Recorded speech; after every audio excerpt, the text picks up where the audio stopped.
Nós estamos estudando Efésios. Deixe-me correr aqui porque eu quero trabalhar o texto aqui. Isso aqui a gente já falou, é toda a parte de introdução que nós já falamos a respeito.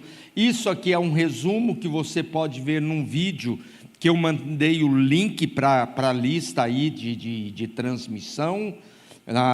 2 domingos atrás nós falamos sobre o contexto histórico da igreja de Efésios, lá no começo, né? Esse aqui vai ser o nosso último estudo no encerramento do curso, quando a gente vai falar de Efésios, da igreja de Efésios, mas no contexto lá das 7 igrejas, para a gente terminar, né? E hoje eu quero convidar você para você abrir capítulo 1, versículo 3 até o versículo 14, para nós lermos esse texto, e que vai ser o texto que eu quero fazer algumas considerações que são extremamente importantes, porque vai falar a respeito da nossa salvação, a obra de Deus, o papel da Trindade, do Pai, do Filho e do Espírito Santo na nossa redenção, como esse Deus age, como Ele trabalha de forma harmônica, com unidade, mas como que Deus trabalha para a nossa própria salvação. Efésios capítulo 1, versículo 3 a 14, eu leio aqui na versão que eu tenho usado. Todo louvor seja a Deus, o Pai de nosso Senhor Jesus Cristo, que nos abençoou em Cristo com todas as bênçãos espirituais nos domínios celestiais. Mesmo antes de criar o mundo, Deus nos amou e nos escolheu em Cristo para sermos santos e sem culpa diante dele.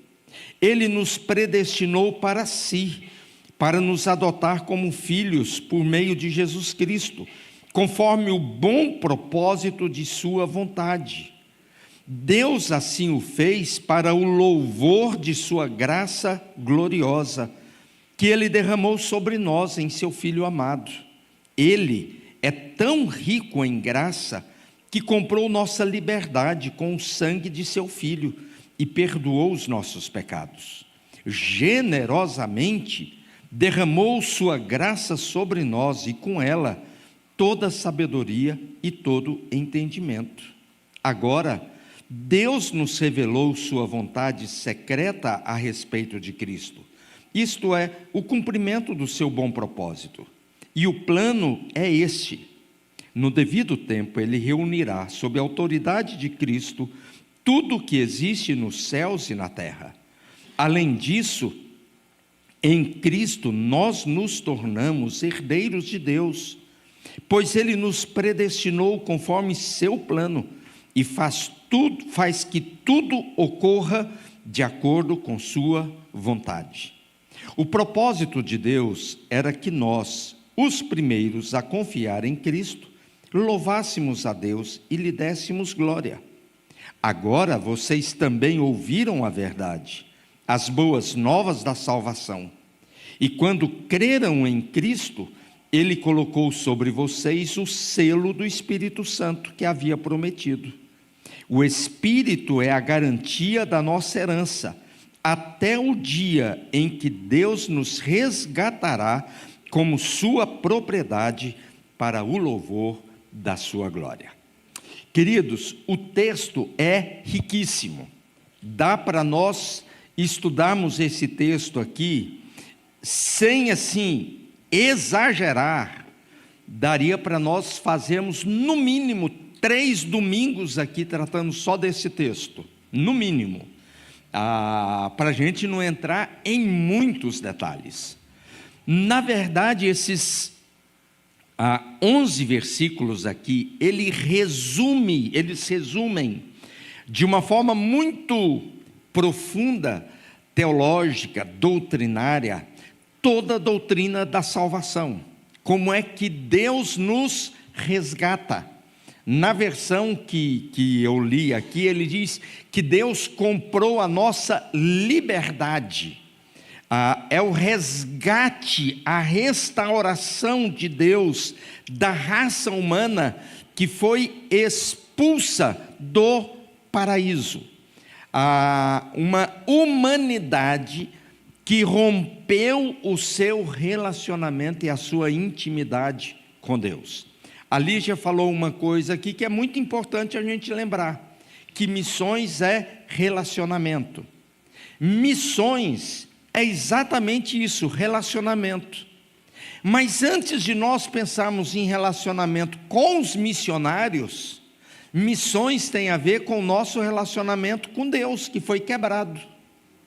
Quando nós olhamos para o Evangelho todo trata da reconciliação desse vínculo de amor entre Deus e o ser humano. Paulo aqui em Efésios, ele vai falar do que Deus fez antes de criar o mundo, antes da fundação do mundo. Ou seja, o propósito eterno de Deus tem a ver com essa aliança, com esse vínculo de amor de Deus para com o ser humano. E o homem foi criado nessa perspectiva. Domingo passado à noite eu falei sobre isso, usando o texto lá de Êxodo, capítulo 34, 5 a 7, sobre quem Deus é, qual é a visão que a gente tem de Deus. E a visão, a autodeclaração de Deus para Moisés, lá no Monte Sinai, é: eu sou o Deus misericordioso, eu sou o Deus que demoro para ficar irado, mesmo que eu não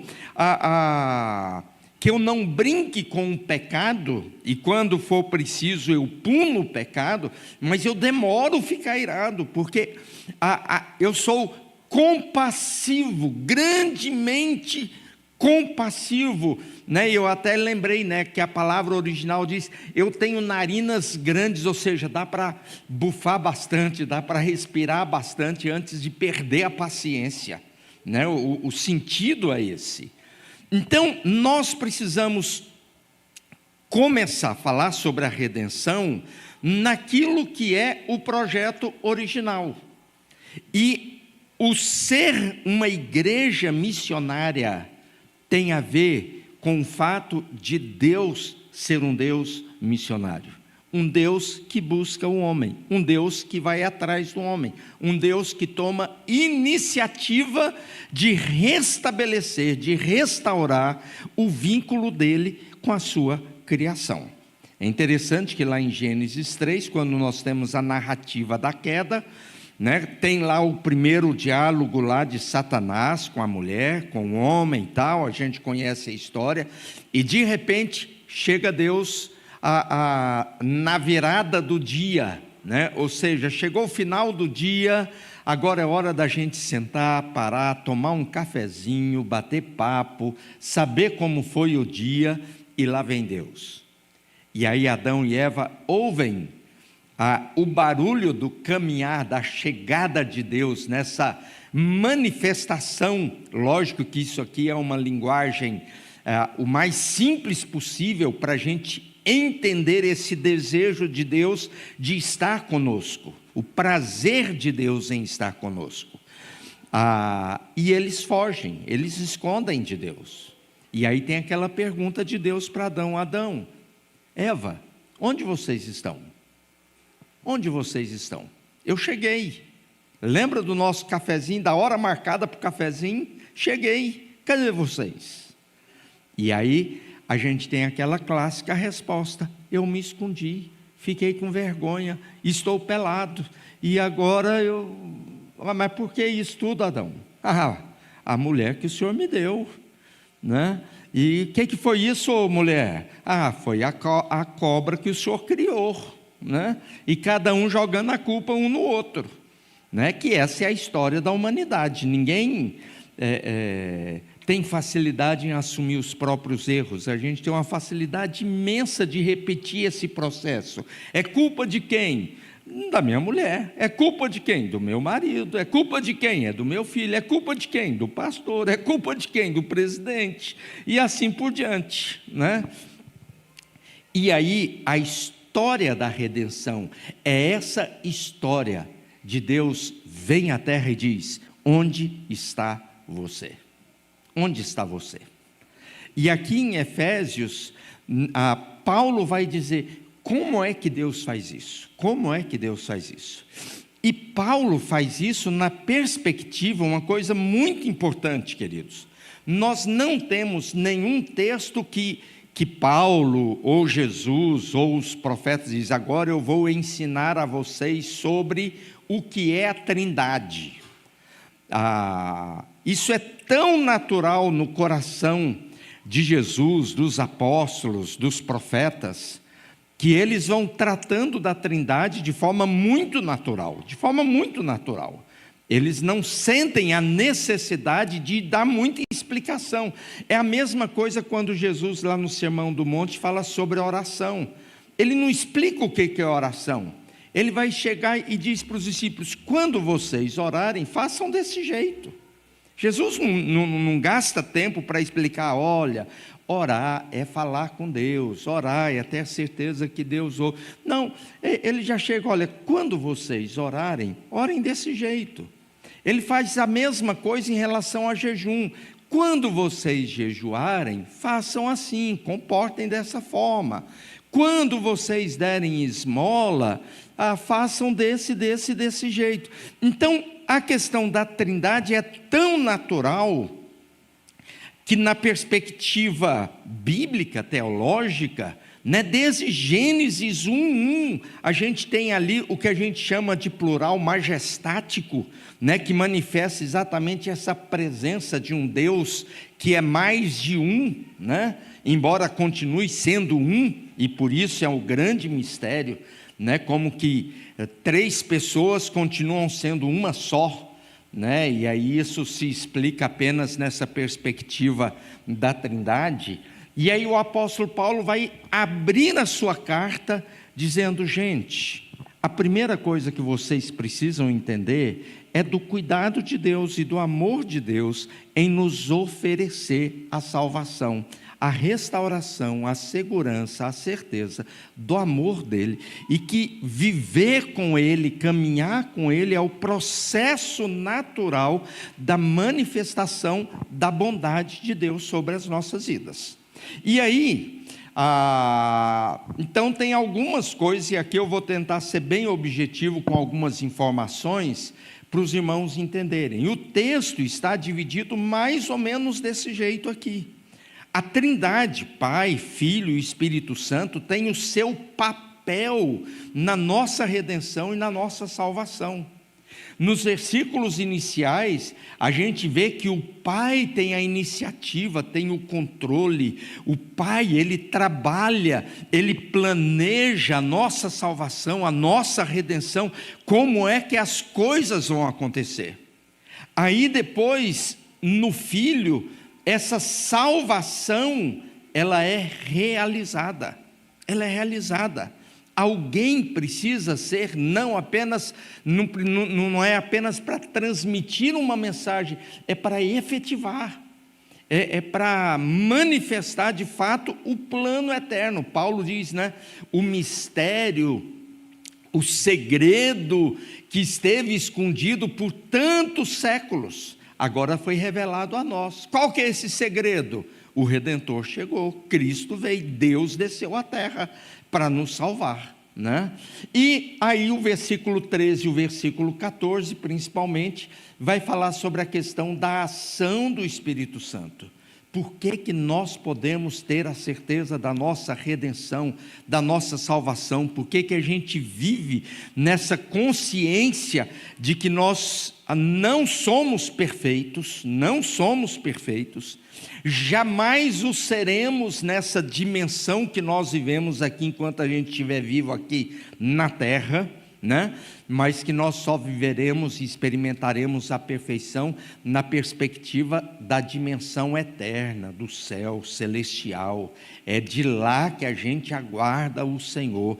E aí o Espírito Santo, ele é o selo e a garantia da nossa salvação, desse nosso vínculo com Deus. E daí, queridos, nos versículos 3 a 6, a gente olha exatamente sobre isso. sobre a questão do papel do pai, como que o pai age. E aí, antes de entrar nisso aqui, tem algumas frases, algumas afirmações ou palavras que são repetidas nesses versículos. Quais são as palavras ou frases que são repetidas várias vezes nesses versículos e que chamaram a atenção de vocês na leitura? Podem falar aí, só para eu ter uma noção do que vocês conseguiram ter essa percepção.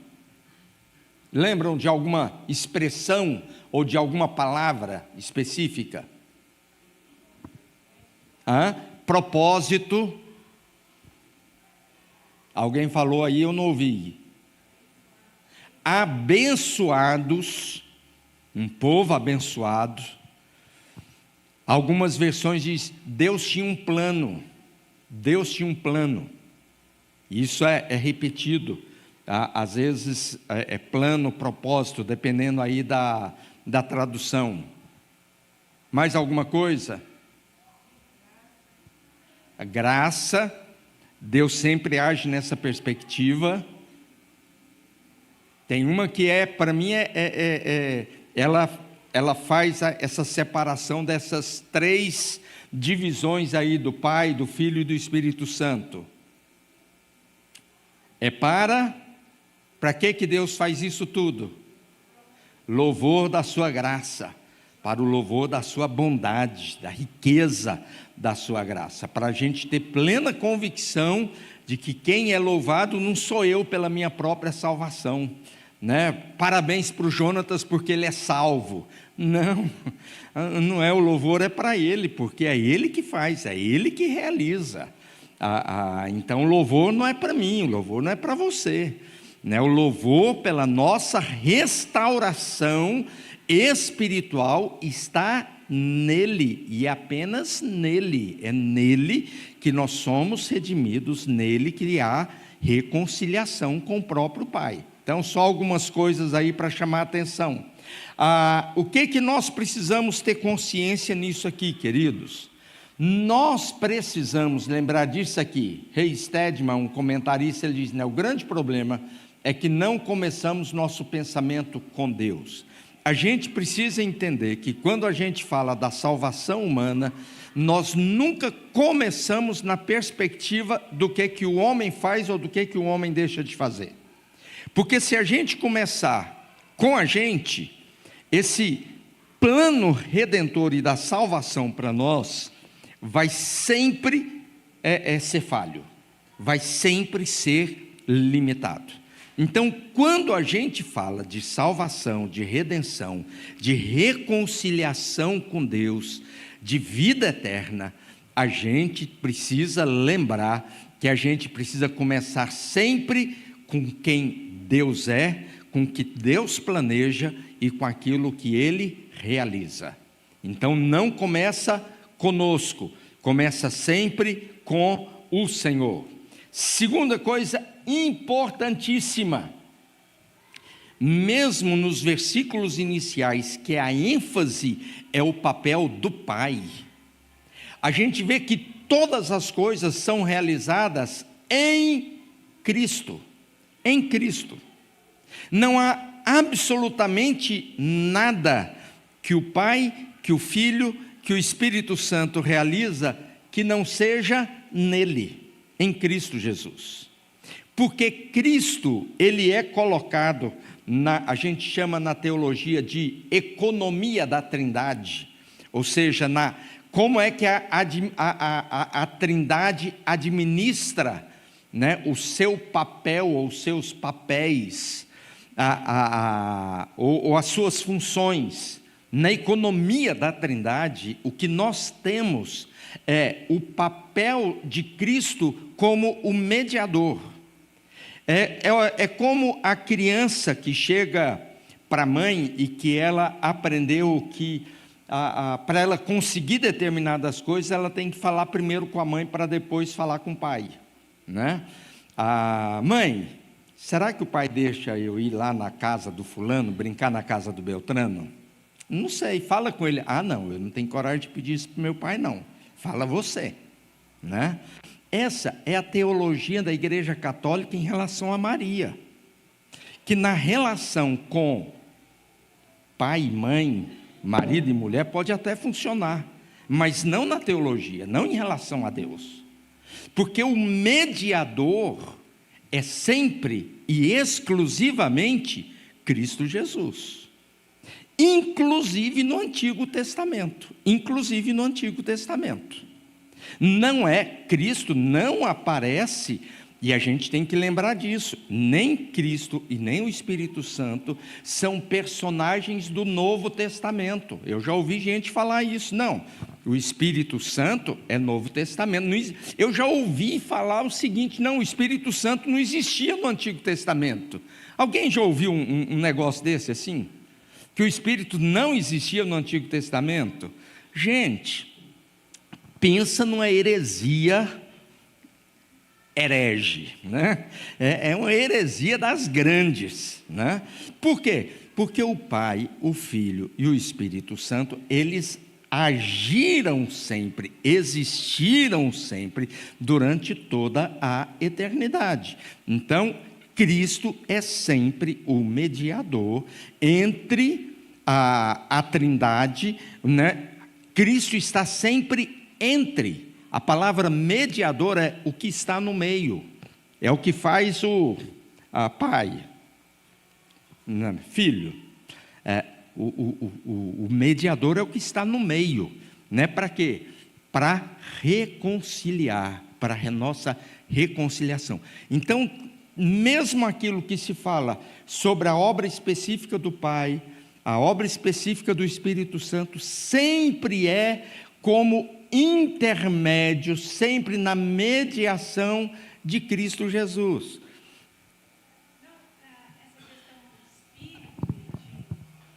A questão do Espírito e de Cristo estar presente no Antigo Testamento, a gente vê isso no primeiro capítulo de Gênesis, quando na criação fala que o Espírito de Deus pairava sobre a terra, e quando o Senhor vai criar, o Pai vai criar, ele usa a palavra. E Cristo, lá em João, é determinado como a palavra.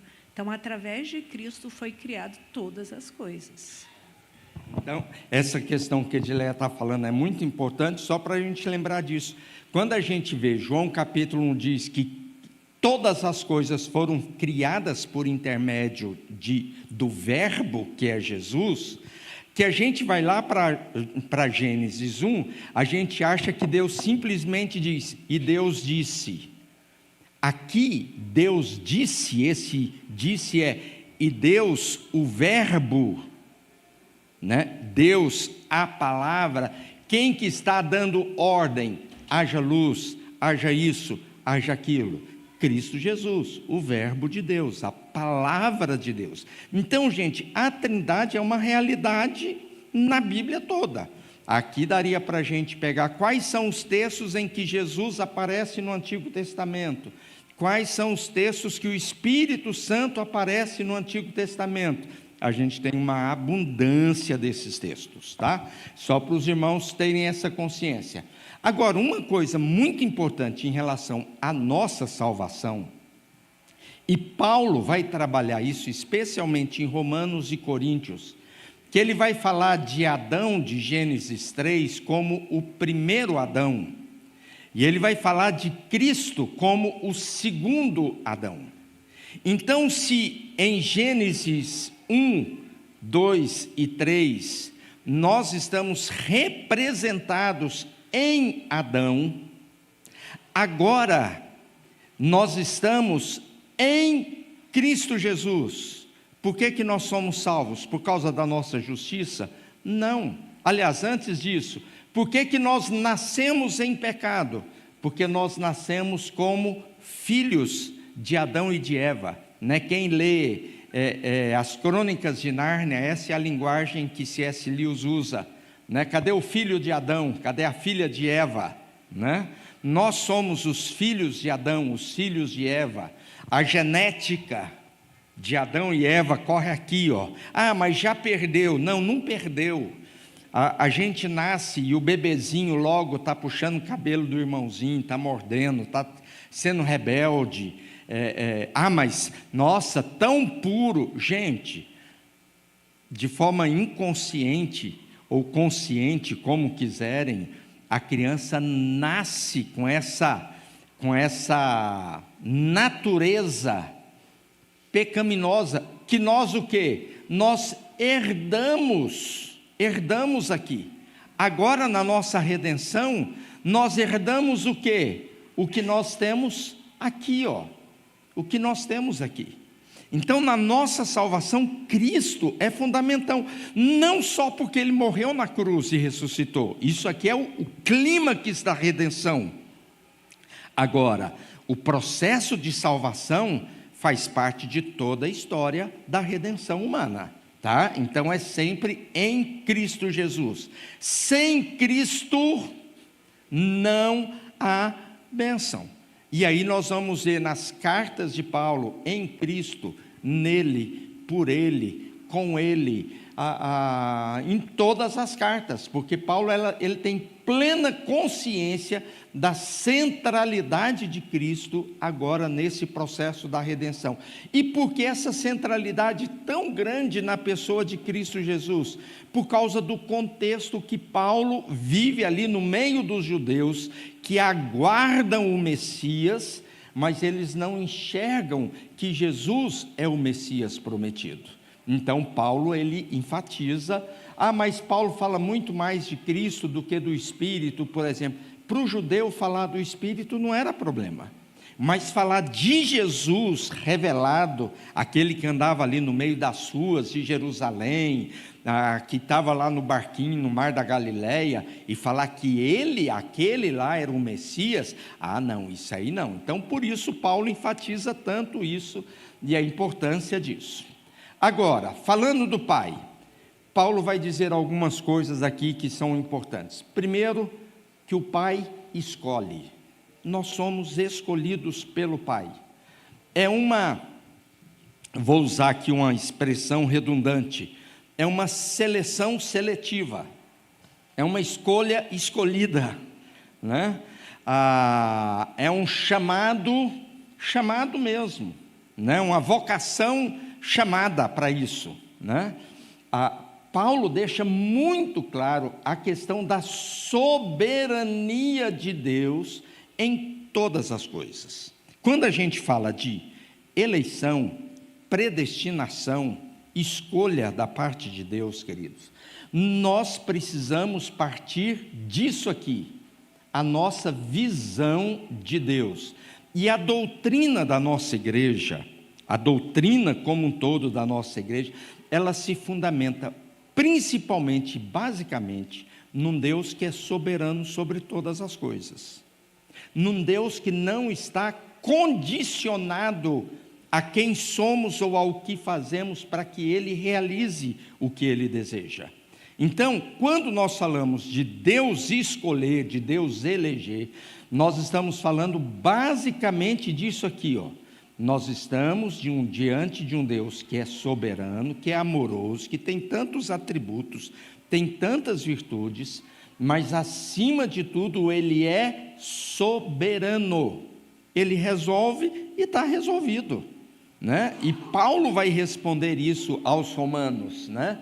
Sobre a questão daqueles que seriam rejeitados por Deus, né? Aqueles que não seriam eleitos. Ele diz, olha, Ele pode escolher, porque Ele é Deus, né? Quais são os motivos? Ele escolheu porque vocês são bons, porque vocês são um povo melhor do que os outros? Não, pelo contrário, vocês eram até piores do que os outros, mas Ele resolveu olhar para vocês, e olhou para vocês de uma forma diferente, e resolveu amar vocês. Então, quando a gente fala sobre a questão da predestinação, eleição, da escolha de Deus, nós não estamos, prestem atenção porque isso aqui é importante, nós não estamos batendo no peito para dizer, viu, a gente é muito melhor do que quem quer que seja. Talvez seja exatamente o contrário, talvez seja exatamente pelo fato da gente ser pior do que muitos outros, que Deus olha para nós e diz, isso aí só eu mesmo posso dar jeito. Se eu não agir, se eu não intervir, se eu não fizer alguma coisa, Ninguém mais faz. Por melhores que eles sejam, eles não vão conseguir. Então, a eleição tem a ver com o fato de nós olharmos para nós mesmos e termos consciência da ausência das nossas virtudes pessoais, né? Quando a gente fala, né, desse propósito da eleição, queridos, a gente tem que começar a partir disso aqui, ó. O ser humano está corrompido. Nenhum ser humano no terceiro mundo, quarto mundo, quinto mundo, primeiro mundo, rico, pobre, índio, homem da caverna, seja quem for, nós não estamos livres disso aqui, ó. O mal corrompeu o nosso coração. O nosso coração está corrompido, já vem com defeito de fábrica, simples assim. E esse defeito de fábrica, como que conserta isso? Só Deus, só o Espírito. E na verdade, eu diria assim, Deus diz, ó, eu vou consertar por um tempo, mas a garantia, depois a gente vai falar sobre a garantia é do Espírito Santo, mas a garantia é por um tempo. Qual que é o tempo? E aí a gente não sabe por quê? Porque cada um de nós temos um tempo de garantia diferente, porque ninguém sabe a senha do dia da sua morte, ninguém sabe, e aí a garantia vai até que chame o número 10.425.322.001. Ele disse, não, sou eu, está na hora. E aí está na hora. Aí, queridos, aí nós passamos a viver, aí isso aqui, ó, aí a gente passa um X aqui, porque isso aqui já não nos atinge mais. Mas até chamar a sua senha, o seu número, eu estou sujeito a isso. Então, como é que nós vamos ser salvos? Se essa salvação estiver no controle de pessoas depravadas. Como que eu vou confiar? Você coloca seu dinheiro na mão do Fernandinho Beiramar, embora Fernandinho Beiramar aqui seja conhecido só dos mais velhos, né? Faz tanto tempo que ele está na cadeia, que os mais novos nem conhecem, né? Mas tem tanto bandido hoje aí, não vou falar nada dos bandidos de Brasília, porque aí complica, aí é melhor não, né? Mas você confiaria seu dinheiro na mão de alguns aí, dizer, cuida da minha vida financeira, eu tenho aí 50 milhões no banco, eu não sei o que eu faço com dinheiro, e não tem tempo para ficar cuidando, cuida desse meu dinheiro aí. Você entregaria um dinheiro nisso? A nossa salvação, queridos, tem a ver com isso. Você confia em você mesmo para dizer, não, eu me garanto, eu sou bom, eu sou crente de verdade. Eu não estou duvidando que você não seja crente de verdade, eu acho que você é crente de verdade. Eu posso dizer que eu sou crente de verdade. Agora, não dá para confiar em nenhum de nós, olhar no espelho e dizer, você é o cara, você é bom, você não precisa nem da morte de Jesus na cruz, de tão bom que você é, né? Jesus morreu à toa, para quê? Não precisava. Morreu por causa do André. Não, o André é um coitado, né? Não, queridos, estamos todos aqui, ó. Então, a eleição de Deus tem a ver por essa razão, porque se Deus dissesse, eu tenho um plano, e o plano é eterno, né? Lá em Apocalipse vai dizer, nos planos de Deus, Cristo morreu antes da fundação do mundo. O tempo de Deus é diferente do nosso tempo. Então, antes que houvesse mundo, antes que Adão tivesse pecado, antes que tivesse punição pelo pecado, Cristo já tinha morrido pelos nossos pecados. Dá para entender isso? É muito para a nossa cabeça. Eu sei disso. E é por isso que nós cremos na Bíblia e na autoridade da Bíblia, né? Primeiro propósito da eleição. E eu vou ficar só aqui e a gente encerra, a gente continua no domingo que vem. Primeiro propósito da eleição: sermos santos e irrepreensíveis. Duas coisas importantes. Você é um santo? Quem acha que é santo? Levanta a mão.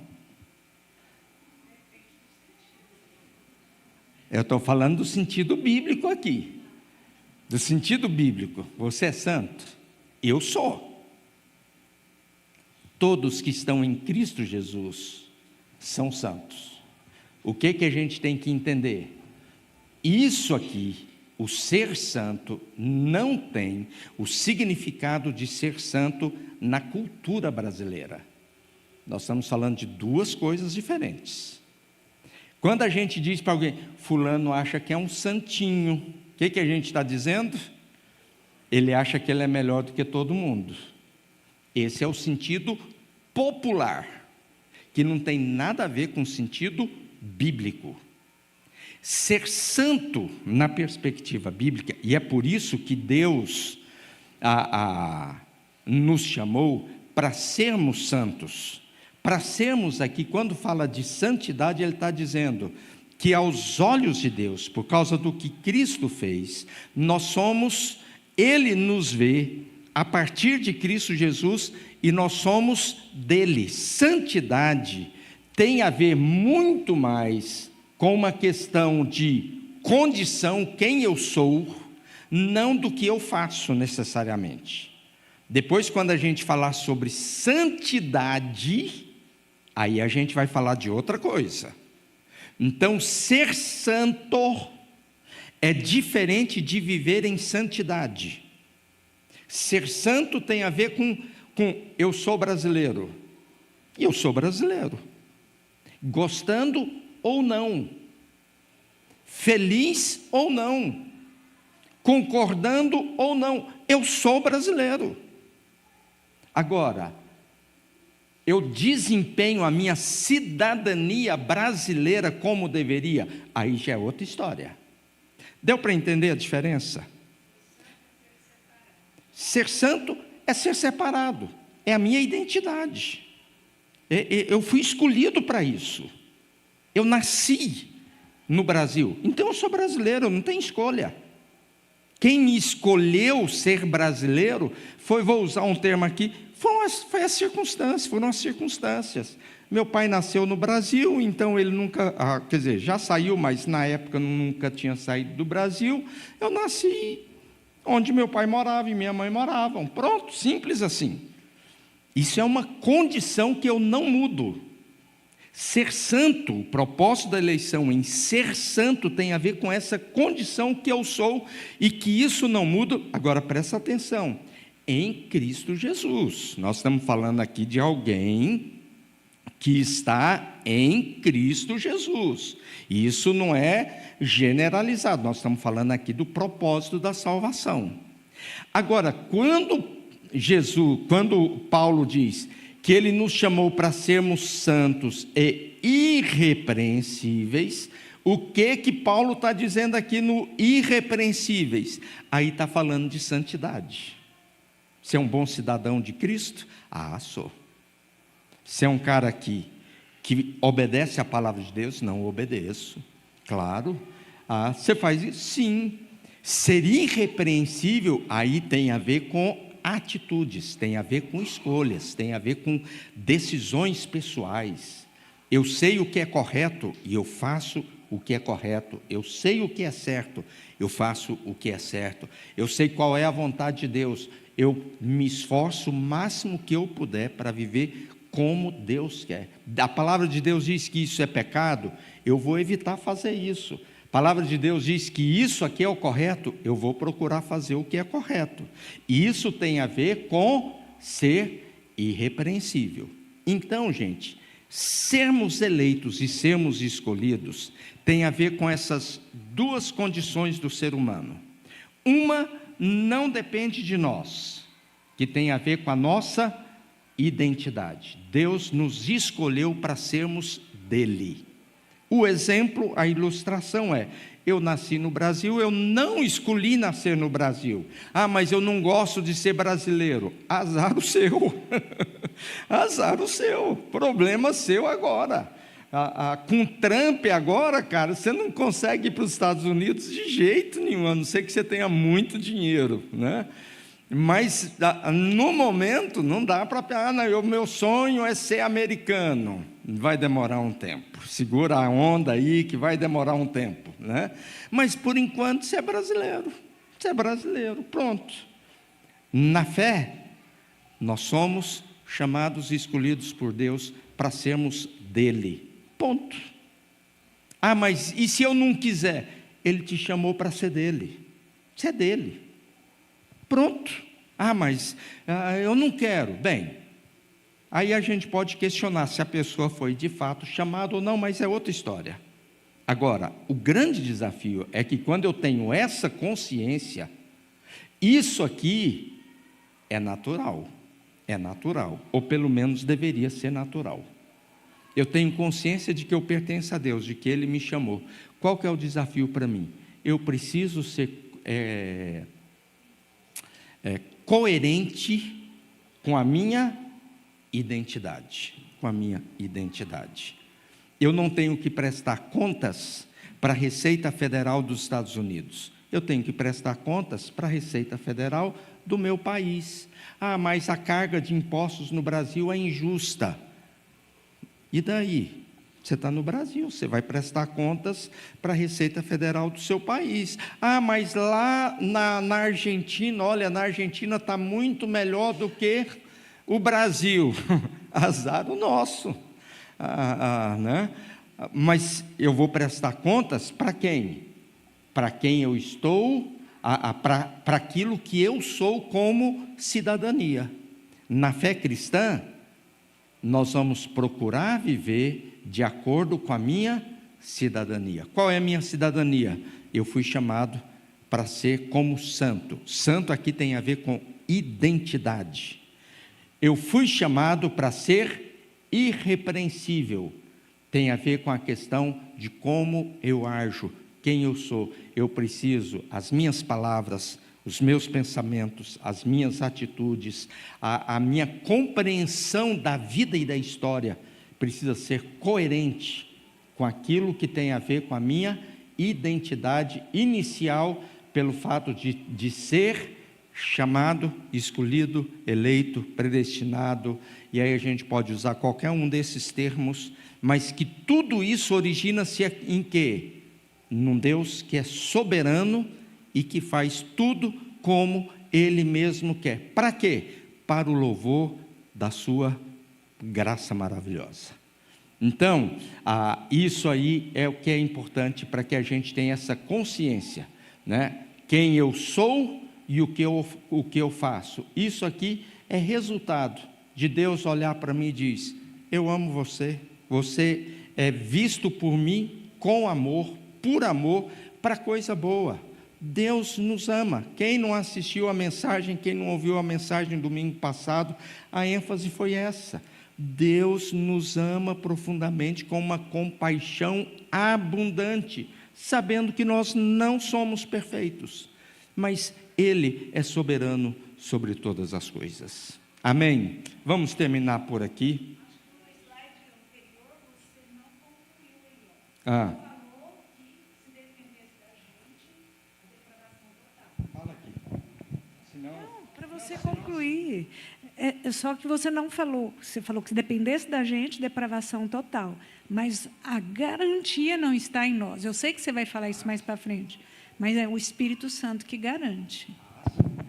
E aí, queridos, a depravação aqui, né, ela vai manifestar a nossa consciência da nossa própria limitação, que a salvação não está em nós. Como que essa redenção é operada? Em Cristo Jesus. Mas depois que eu me converto, eu paro de pecar?